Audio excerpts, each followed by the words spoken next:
two ships was placed with Harland and Wolff of Belfast. They were given the shipyard numbers 400 and 401. Major changes were needed at the Queen's Island shipyard. 3 existing slipways were demolished and 2 new ones laid in their place. These were straddled by a gantry giving clear spaces of 100 feet between rows of supporting towers. The 840 feet long gantry was surmounted by a mobile crane with a span of 135 feet and lifting capacity of 3 tons. 6 mobile frames each carried 10 radial cranes, with lifts and ramps to transport men and materials to the various levels of construction. A large floating crane was purchased from Germany, and the construction of a new dry dock commenced. The number of employees at the shipyard doubled to 11,300 during the building and fitting out of the 2 immense liners. The designer of the ships was Thomas Andrews. He was the nephew of Lord Pirrie, chairman of Harland and Wolff, and was a well-connected member of Irish society. He worked with his deputy, Edward Wilding, using a drawing office full of draftsmen and a huge model of the proposed class of ship. The keel of the Olympic was laid on January the 1st, 1909, and that of the Titanic on March the 16th. The construction of the 2 massive hulls progressed apace. The Olympic a few months ahead of the Titanic, to ease pressure on the shipyard production shops. On October the 20th, 1910, the Olympic was launched. She was painted grey to allow press photographers better views of the liner, and the launch took just 62 seconds. She was then towed to the new deep water quay for fitting out, leaving the black-painted Titanic still caged in her surrounding gantry. These new vessels were designed to have service speeds of 21 knots. The engines generated 55,000 horsepower. Cunard had opted for marine turbines to propel their record breakers, but Harland and Wolff adopted their favorite combination: reciprocating engines to drive the 2 23 feet 6-inch diameter outer propellers, the steam from which then exhausted into a low-pressure turbine which turned the ahead-only 16 feet 6-inch center propeller. Providing steam for the engines were 24 double and 5 single-ended boilers, containing 159 furnaces. 7 months after her launch, the great ship was ready, and after 2 days of successful sea trials, the Olympic finally left Belfast on May the 31st, 1911. This was a brilliantly timed publicity exercise, as the Titanic herself was finally launched on that same day. For this occasion, the landward end of the building gantry was decked with 1 Union Jack and 1 Stars and Stripes, with a White Star pennant in the center, below which code flags spelled out "Success." About 100,000 people watched as, just after noon, the liner, urged on by hydraulic rams, slid backwards into the River Lagan. There was little ceremony, as was the White Star custom. Later, when the Britannic was launched, a retired shipyard worker recalled, "They just builds them and chucks them in." In just 62 seconds, she slid into the water and was brought to a halt by the tons of drag chains attached by cables along her hull. The following day, June the 1st, her sister ship anchored in the Mersey off Liverpool, the traditional home and port of registration of the White Star Line. It was her only visit to the Mersey, for she then headed for Southampton, the line's main port since 1907, where the London and South Western Railway had built a new large dock to accommodate this new class of wonder ship, twice the size of the 20,000-ton liners the port had become used to. The dock, known as the White Star Dock until the late 1920s, is 1,700 feet long, 400 feet wide, enclosing 16 acres of water. It was later to be used by such liners as the Queen Mary, the Queen Elizabeth, and eventually the new QE2. Harland and Wolff had built a ship repair works at Southampton, but major repairs would have to be done in the new dry dock back at Belfast. The Olympic set sail on her maiden voyage at noon on Wednesday, June the 14th. Her captain was Edward John Smith, their premier Atlantic captain and destined for command of her sister ship.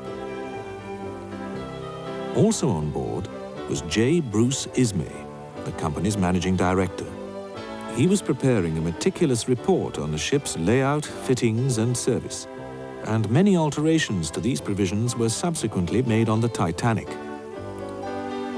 The biggest changes were to be on Bridge Deck B, with luxurious parlor suites extending to the ship's side, thus removing the promenade for much of its length and increasing the gross tonnage by 1,004 tons.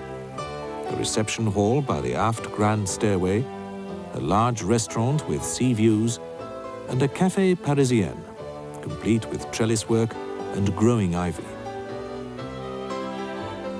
Both ships had electric lifts, swimming baths, the first afloat, Turkish baths, squash courts, and gymnasia.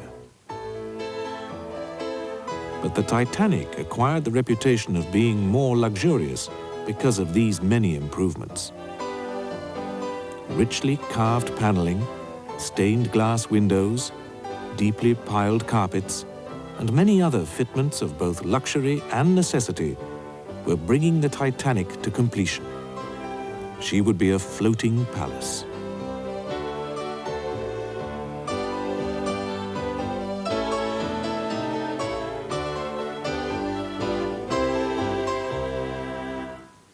But completion, and ultimately the date of her maiden voyage, was delayed, owing to the return of the Olympic to Belfast following a collision near Southampton with the cruiser HMS Hawke on September the 20th.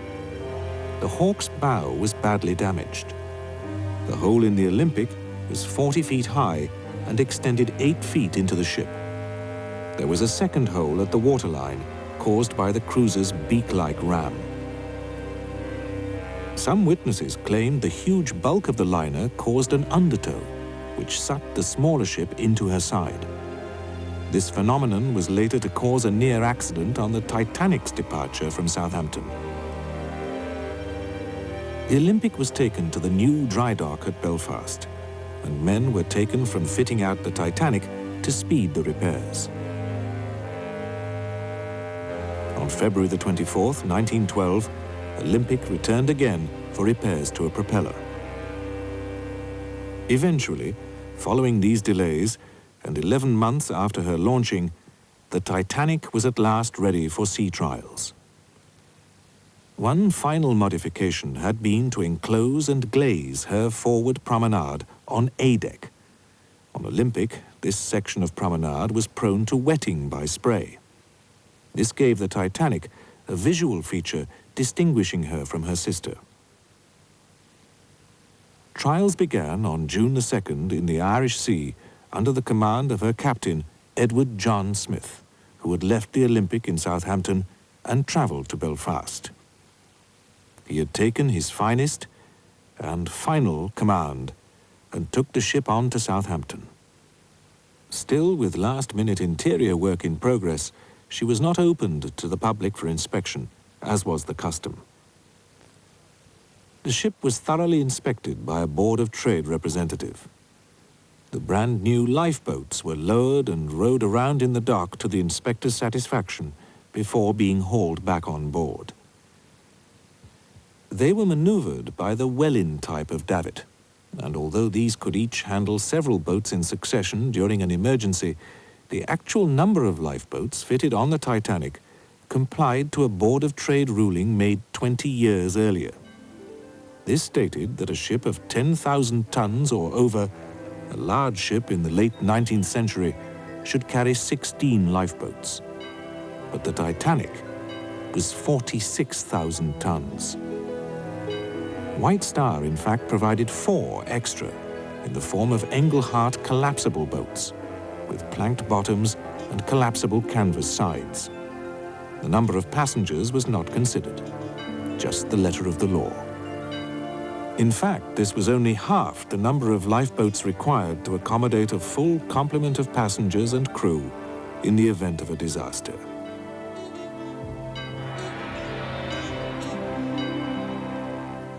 Captain Smith was the White Star's senior captain. For many years, he had taken White Star vessels on their maiden voyages. He was born on the 27th of January, 1850, in Hanley, Stoke-on-Trent. He was the son of Edward Smith, a potter and later a greengrocer, and Catherine Smith. He was educated at a Trurier British school, one of the first day schools in the potteries. One of his first jobs was as a steam hammer operator at a Trurier forge, but he left the area at the age of 21 to join the mercantile marine. His progress was so swift that he captained his first ship when he was 24 years old. In an outstanding career, he eventually became commander and commodore of the White Star Line.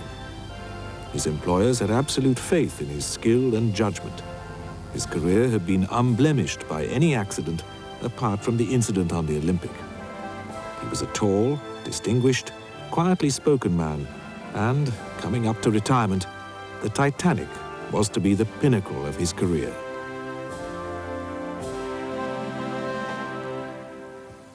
Since January 1912, the country had been in the grip of a coal strike, causing many liners to be laid up and putting 17,000 men out of work in Southampton. By April, the strike was on its last legs, but to enable the Titanic to set sail, coal had to be taken off other ships laid up in the docks, the White Stars, Oceanic and Majestic, and the New York, Philadelphia, St. Louis, and St. Paul of the American line. On Wednesday, April the 10th, hundreds of passengers and crewmen boarded the Titanic. It was a bright, sunny day. The boat train from London brought the well-to-do, including the millionaire Benjamin Guggenheim and William Stead, editor of the Pall Mall Gazette, who was going to America on the invitation of President Taft to deliver a speech at the World Peace Conference on April the 22nd. All levels of society were represented on this palace ship. Some passengers were transferred from the laid-up IMM ships. Eva Hart and her family were originally booked on the Philadelphia. We were booked in a ship called the Philadelphia. And this coal strike came and she didn't sail. And we were then offered a berth in the Titanic, which absolutely delighted my father. I thought it was wonderful. The whole world was talking about that ship. And my mother had this dreadful premonition. She'd never had one before and she never had one after. But she said, no, we can't do this. It's quite wrong. Something dreadful will happen. And I tell you what, the sort of woman she was, she'd got both feet on the ground, and for her to behave like that was absolutely unbelievable to everyone. But she just had that premonition. I was 7. I'd read there was a big ship. It didn't really convey as much to us as it did to my parents, obviously. I mean, I'd never been in a ship at all before, so it didn't convey very much to me. But I do know everyone was talking about it. At noon, the ropes holding the liner to the quay were cast off, and 6 tugs slowly pulled her away from the quay. There were cheers from the assembled crowd, the waving of handkerchiefs, and the shouting of last-minute messages between ship and shore. The Titanic moved out into the River Test and began to move under her own steam, her 3 screws powerfully pushing her 46,000 tons slowly forward. But she displaced such an amount of water in the channel that the liner New York, moored alongside the Oceanic, broke her moorings and drifted out sternwards towards the giant ship. Captain Smith and pilot George Bowyer stopped the central propeller and ordered the outer propellers to be set at full astern. This stopped the New York when she was only 12 feet from the Titanic's stern and brought the great ship herself to rest. The tug Vulcan placed herself between the vessels, had ropes thrown onto the New York, and as the Titanic now moved backwards a little, towed the New York round the dockhead corner into the River Itchen and out of trouble. This near collision was seen by many as a bad omen and put another, if only slight, delay in her departure. The liner proceeded down Southampton Water, passing Hythe to starboard and Western Shore, Netley, with its ruined abbey and huge military hospital, to port. She passed the mouth of the River Hamble and finally rounded Cowshot Spit and then into the Solent.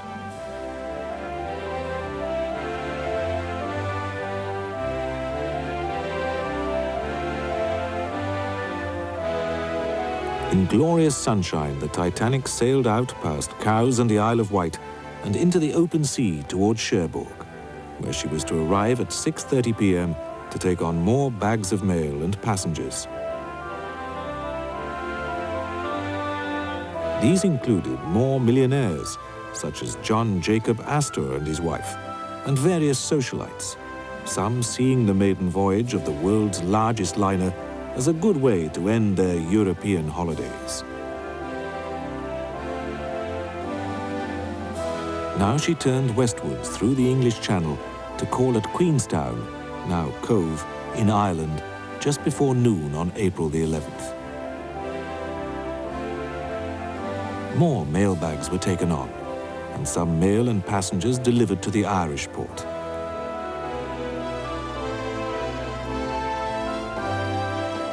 Remaining on board the Titanic, the 322 first-class passengers, 277 second-class, and 709 third-class, making her about half full, and 898 crew members. 3,814 sacks of mail had been loaded, and this would partly be sorted in the Titanic's own post office.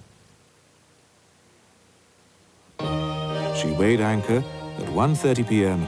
and headed out into the Atlantic towards New York. Life on board an ocean liner consisted of eating and occupying one's time between meals as best one could.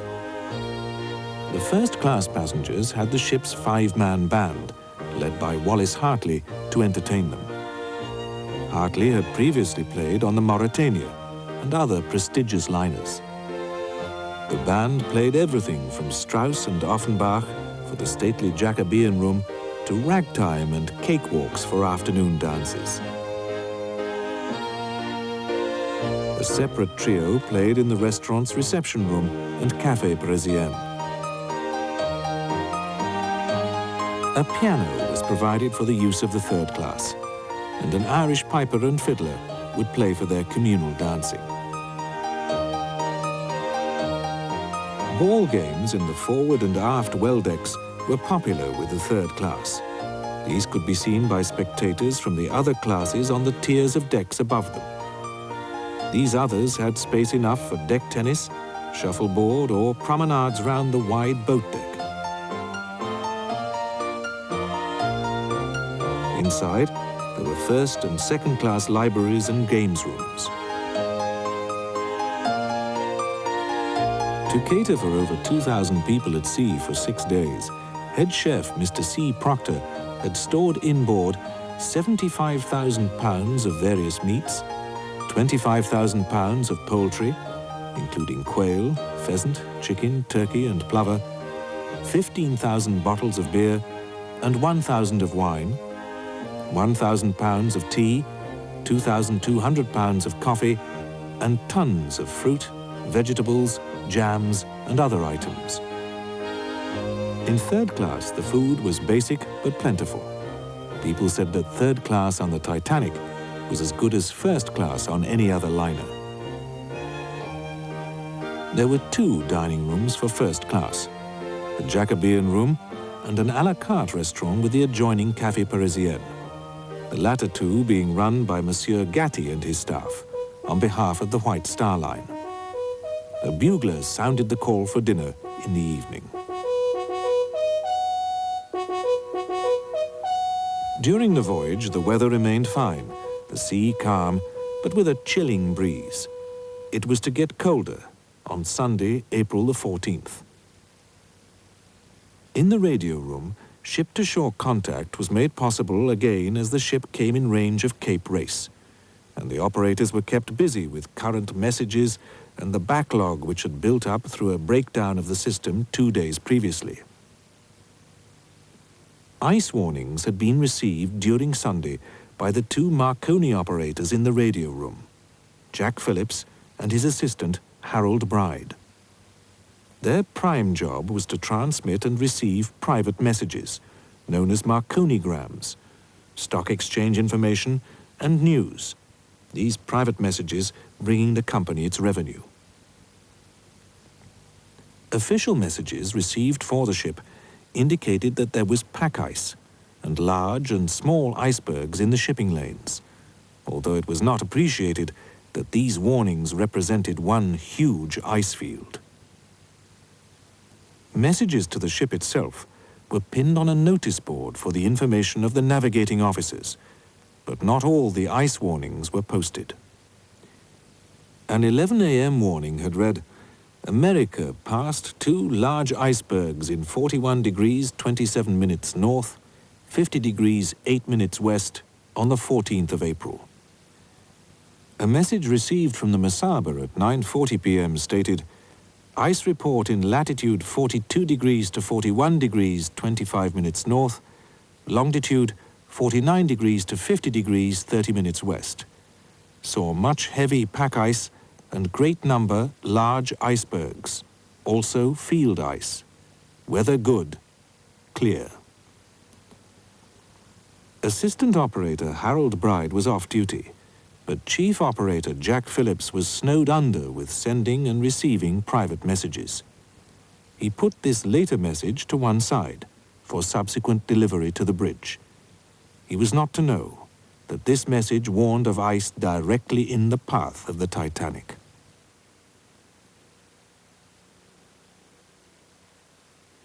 At 11 p.m., the Leyland liner Californian was not far away, stopped and blocked in by ice.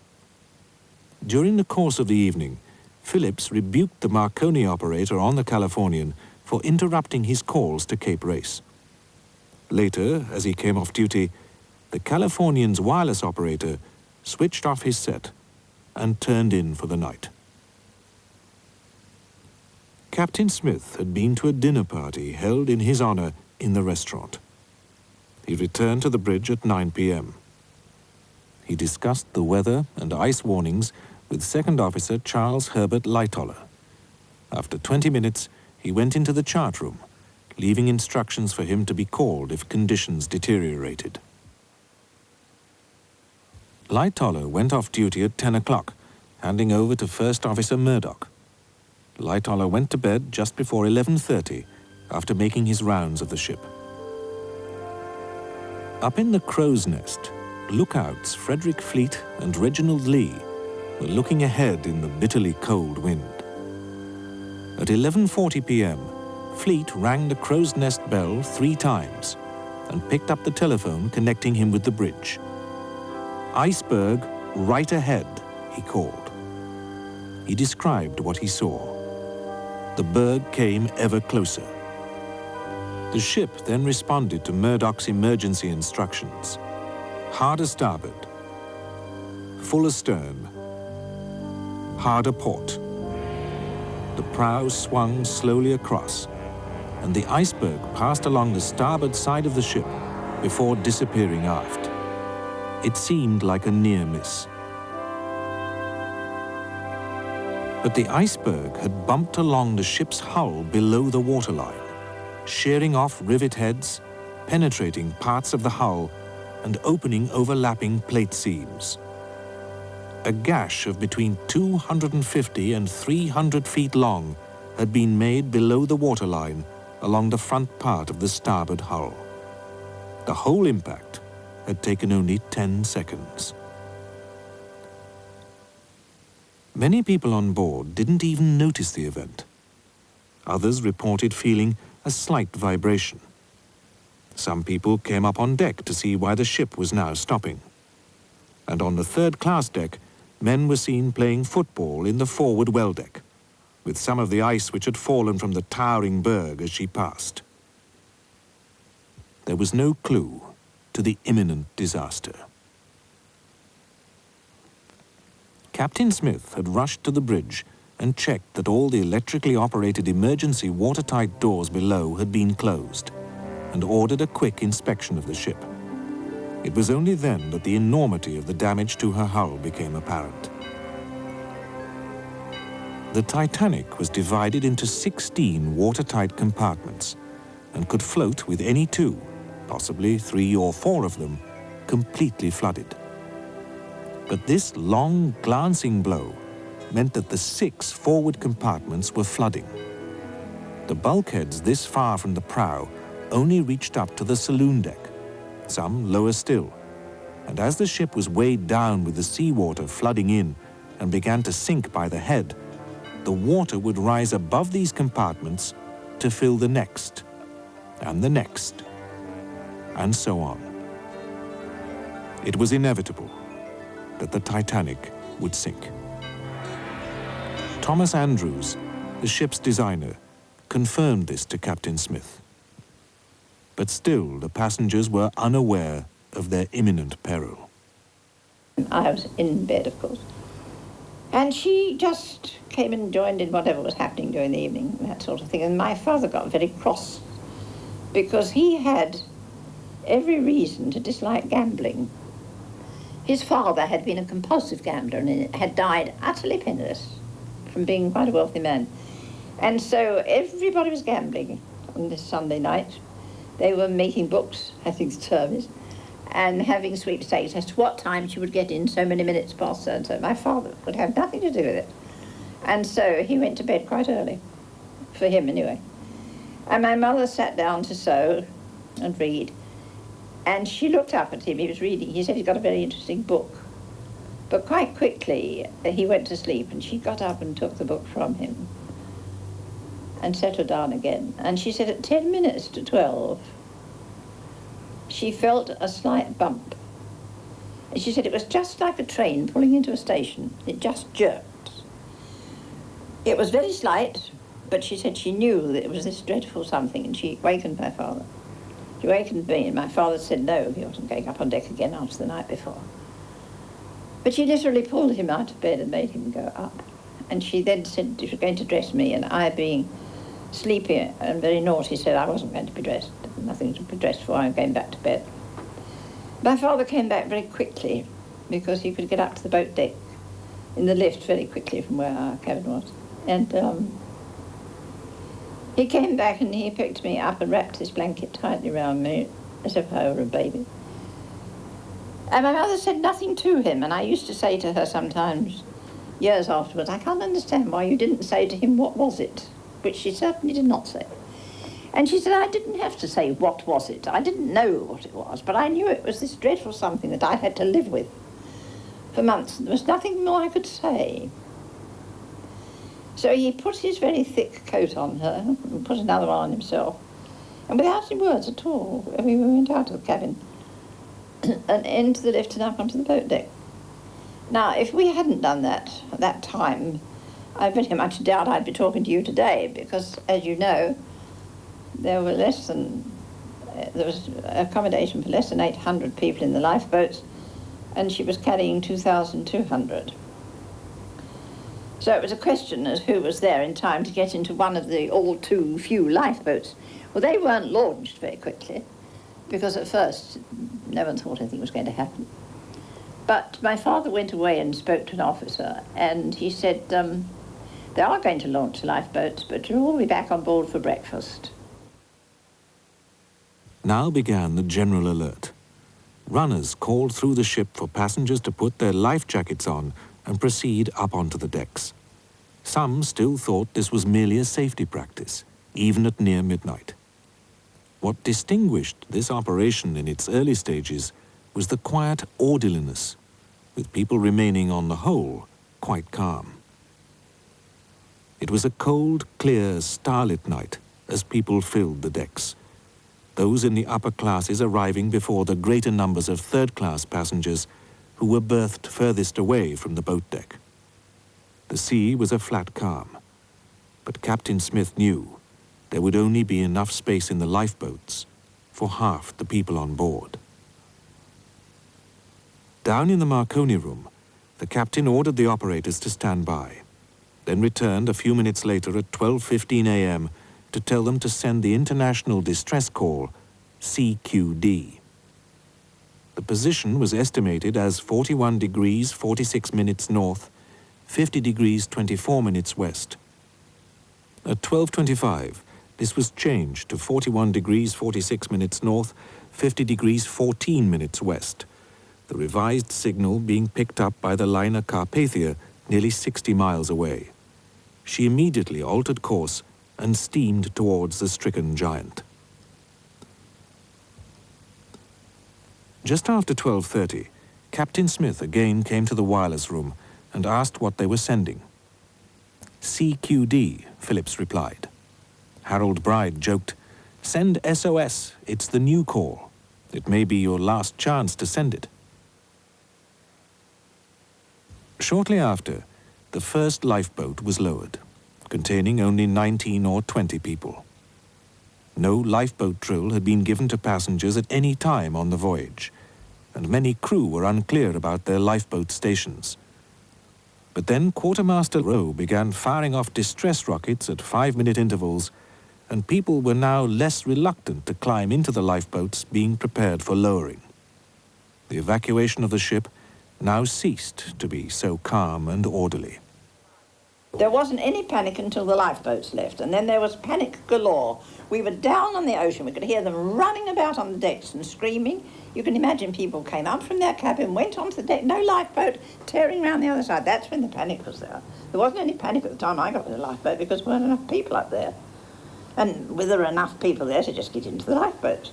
But after that, when the others started coming up from their cabins and there were no boats, gosh, there was panic. We could hear it. Definitely. The ship's band, led by Wallace Hartley, had been playing inside the liner. Now they moved out onto the deck and, almost incongruously, played jaunty ragtime tunes.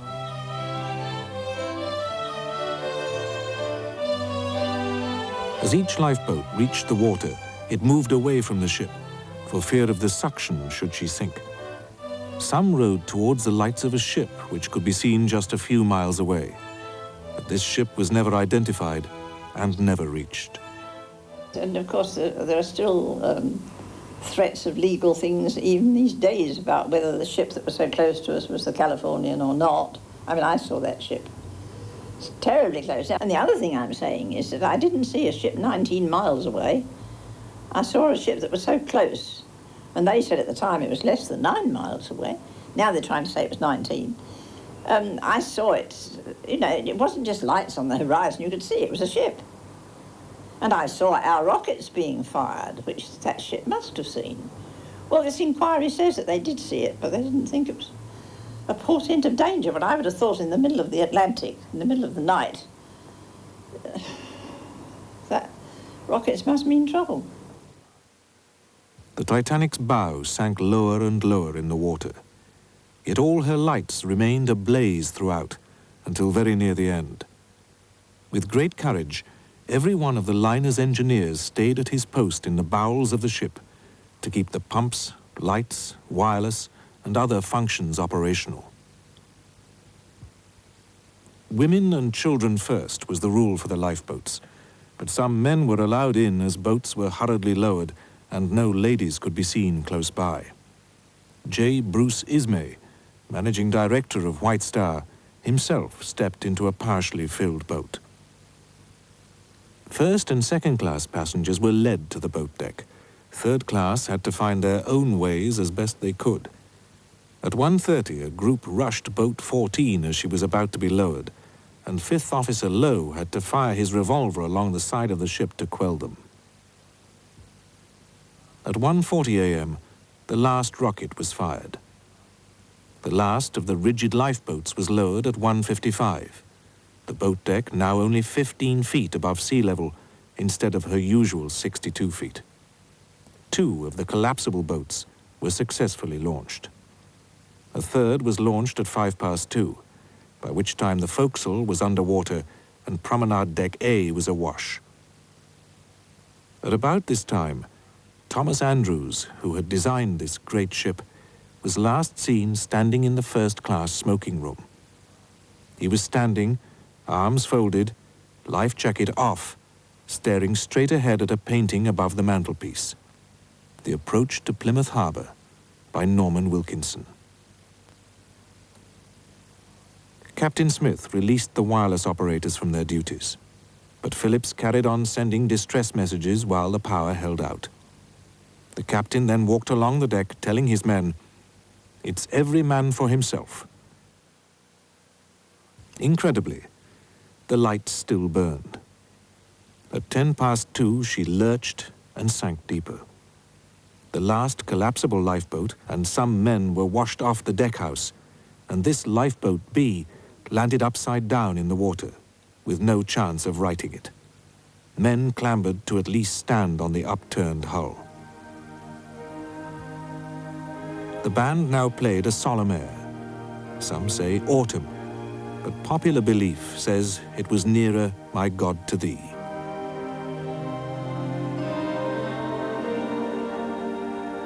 Well, there's no question about the fact that they played, and there's no question about the fact that after we were down on the water and they were playing, they played one version of the hymn, Nearer My God to Thee, of which there are 3. I had this out so many times.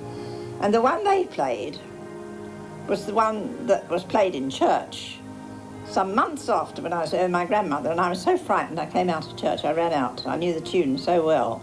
But they won't have it, the Americans won't have it. And people say, no, it's not it, but it was just ragtime, but it wasn't. It wasn't.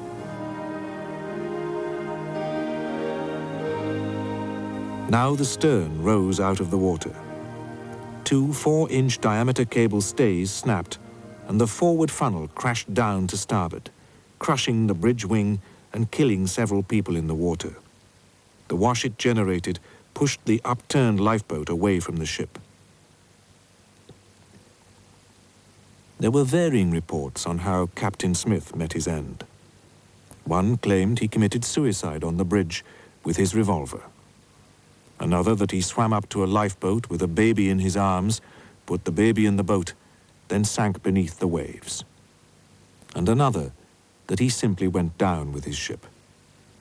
Perhaps he too had been killed by the collapsing funnel. But others say he swam towards the upturned collapsible lifeboat before turning away and disappearing in the darkness. 1,500 people were still on board as now the bridge submerged. The stern rose higher in the air. Those in the lifeboats heard the terrible crashing sounds as boilers broke loose from their seatings and crashed down through the vessel, along with many tons of coal, baggage, and all the loose furniture and fittings of the great ship. At the same time, her lights went out, flashed once more, and then were finally extinguished. Now at least 100 feet of her stern rose to a near vertical position, which she held for a considerable time, silhouetted against the stars on the calm, clear night. The visible part of the ship apparently settled back slightly before it, too, disappeared beneath the sea. It was this settling that indicated the ship had broken in two. And we rowed away from the ship as fast as we could, because one has to do that, because I believe the suction when a vessel goes down is absolutely enormous. And we rowed away, and I didn't close my eyes at all. I saw that ship sink. And I saw that ship break in half. And for so many years, people have argued with me about that. But now at last, it has been proven beyond all doubt that she did break in half. I know she did, I saw her. And the forepart went down nose first, and the stern of that ship stood up in the water for quite a long time, or it seemed a long time to me, and then keeled over. And we heard the dreadful sound of people drowning, which was Oh, unbelievable. And then, because our lifeboat was so full, so overfull, the officers called all the boats together and transshipped some of us. 1 in that boat and 2 in that and 3 in that, and I got separated from my mother. And that was the most terrifying thing to happen to a child. But the most dreadful sound of all is the sound of people drowning. The screams. Absolutely ghastly. My mother used to say sometimes, she couldn't get me to talk about it for years, but if ever anyone did talk to me and I said that, she used to say yes. But do you remember the silence that followed it? And that's quite right. It's the whole world stood still that night. Once the lights had gone, the ship had gone, the sound had gone. Oh, it was dreadful. Dreadful. Now there was nothing to do but wait for rescue. Among those standing on the upturned boat was Harold Bride, the wireless operator, who confirmed to his companions that the Carpathia was on her way. At 3:30 a.m., she was sighted on the horizon, firing rockets, and at 4:30 she was on the scene. The Carpathia arrived with the dawn, and by 8:30 had taken on board 705 survivors and 14 lifeboats, the rest being set adrift. And we were picked up, as you know, in the morning by this little ship, the Carpathia, and the rescue of people from lifeboats in mid-ocean is quite a terrifying thing. These little boats, shall we say, draw up alongside, for want of a better expression, to what looks like an enormous vessel. She was quite a small vessel, the Carpathia, but she looked big from there. And then how do you get on board? You don't have a gangplank like you do when you're ashore. And so they opened a sort of, I don't know whether the word is right, a hatch in the side of the ship where the luggage used to be laid.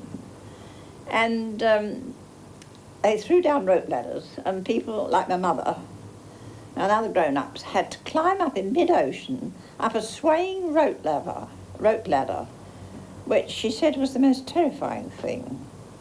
The sailor behind sort of holding on. And then what can the children do? We couldn't climb up a rope ladder.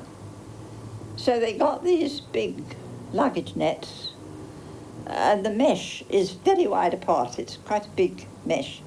Children would have slipped through it, small children. Anyway, our legs and feet would have gone through it. So each child was put in a sack.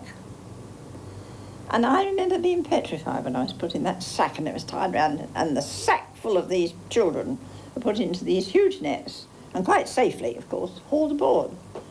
But that really was quite terrifying. Then having got on board, of course, I couldn't find my mother. And I didn't find her for hours, but eventually I found her.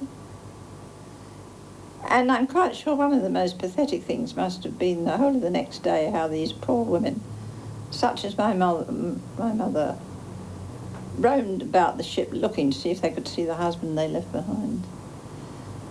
But no one found anyone. En route to New York, Captain Rostron only allowed official and personal messages to be sent from the ship by radio. Newspapers, thus denied hard copy, made up their own fanciful accounts of the disaster.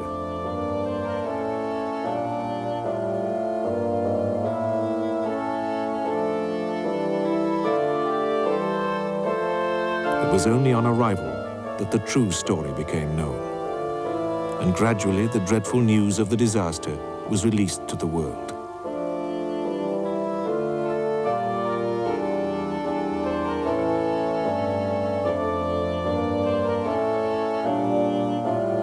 Memorial services were held on both sides of the Atlantic, while the crew were detained under virtual arrest until the official inquiries were carried out, their pay having been stopped from the moment of sinking. Controversy reigned over who was to blame, and whether the nearby ship, the Californian, could indeed have rescued everyone on board if only her wireless operator hadn't closed down his set 20 minutes before the collision with the iceberg. The lookouts certainly saw and counted the rockets, but thought these might have been company signals, used for identification purposes on ships still not fitted with radio, and they also appeared to be too low for a ship reportedly so near. The American inquiry placed blame for the disaster on J. Bruce Ismay.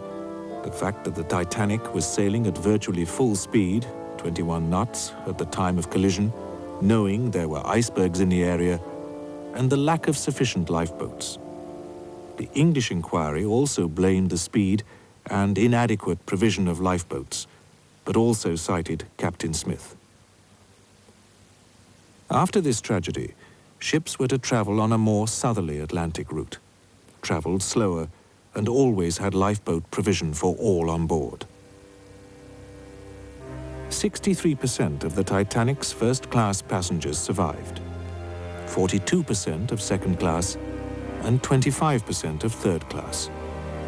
23% of the crew were saved, 705 in all, leaving 1,500 to perish in the icy seas of the North Atlantic. But the press of the day concentrated not so much on the loss of life and who was to blame, but on how British and American values of heroism, honor, and courage had been upheld throughout the tragedy. Men behaved as men should do. All heroes, every one. And on Captain Smith's reputed last words, "Be British." British was the cry as the ship went down. Every man was heady at his post. Captain and crew when they knew the worst. For over 70 years, the Titanic lay undiscovered in the depths of the Atlantic. There were fanciful ideas that she would still be intact, that corrosion would be minimal as she was at such a great depth, that she could be refloated. On September the 1st, 1985, the American naval research vessel Knorr from the Woods Hole Oceanographic Institution discovered her. The Titanic had been found after 73 years. The scientist in charge was Dr. Ballard, and many fascinating photographs and video pictures were taken on this and a subsequent visit to the site in July 1986.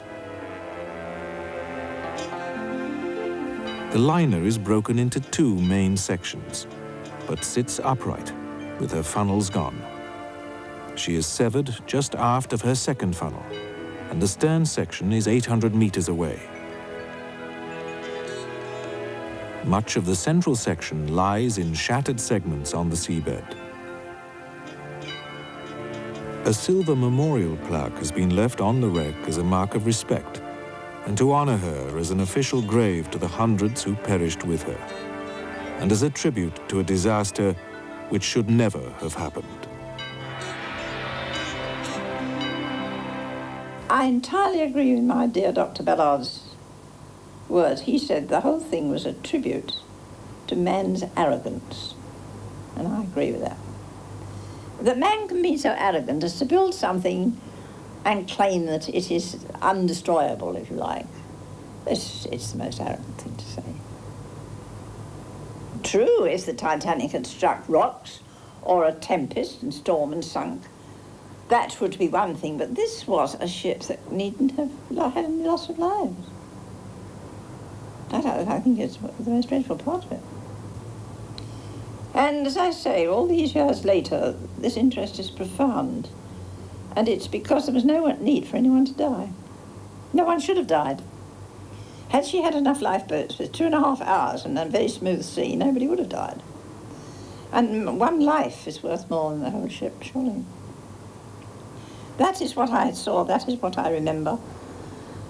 And there are hardly any of us now to share this memory, of course. I'm the only living survivor now that can remember it and get about, so to speak. I don't think there's anyone that can really tell the whole story of it, except myself.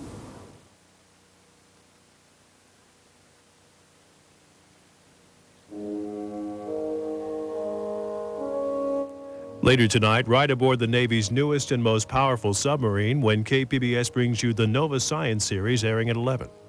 And next at 9, National Geographic continues a remarkable profile of everyday life in Lijiang, China. That's just ahead on KPBS.